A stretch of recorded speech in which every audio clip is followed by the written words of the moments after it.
Hi guys, this is Jonathan Benti, and today I'm going to be talking about Maria Montessori. She was an Italian Catholic, born and raised in Italy and around Rome. She has a very diverse educational experiences.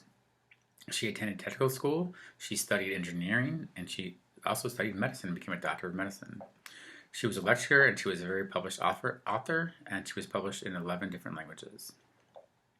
Some key points I'd like to bring up is that she brought a new approach to education. She brought the student-driven approach where learning was maintained in structure. This student-driven approach happened very on its own, very spontaneous. And she was able to accomplish this in a home-like class environment.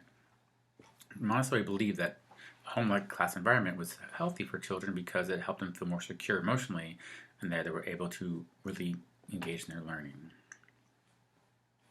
The three main elements I'm going to talk about next are the key freedom of choice, educational profiles, and multi-age arrangement. So freedom of choice is the ability for the child to choose what he or she wants to learn. This gives the child a sense of an accomplishment. So if the child wants to learn X, they can go do X and they can learn it and practice it and learn it until they master it, and then they feel a sense of accomplishment. This helps with student motivation, which is always a key part to any educator. Montessori also developed educational profiles. Now this is a little bit like IEPs of today, but not as much legal jargon inside of it. She used her background as a medical clinician and she observed her children in an environment, and then from there she developed a profile of the child and what the child needed to learn. And from those observations and analysis would help her prepare for the next day or next week's learning. All this happened in a multi-age arrangement. Children are always learning and teaching others and also observing others, kids in different ranges. So I personally have experienced multi-age. I've taught it many different times. Most recently I was in a K1-2 setting, and this is where I had kindergarten, first, and second graders all mixed in together. And we've tried different things with this arrangement, but it was very successful for me as an educator to be with those kids for 3 years. And knowing that I had them for 3 years, I could know if they were slow in one area, they'd catch up the next year. I knew exactly where to go because I already had them from the year before. And if they were excelled in an area, it'd be the same thing. So it gives the teacher much more chance to be able to really teach the student. Montessori is very diverse. She is in over 5,000 schools in the United States. She's in over 100 countries. Her methods are being taught.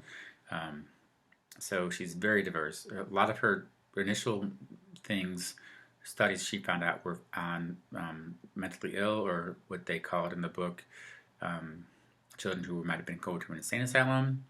Those kind of children who are on the outskirts of education, on the outskirts, kind of cast off, is what Montessori worked with in the beginning.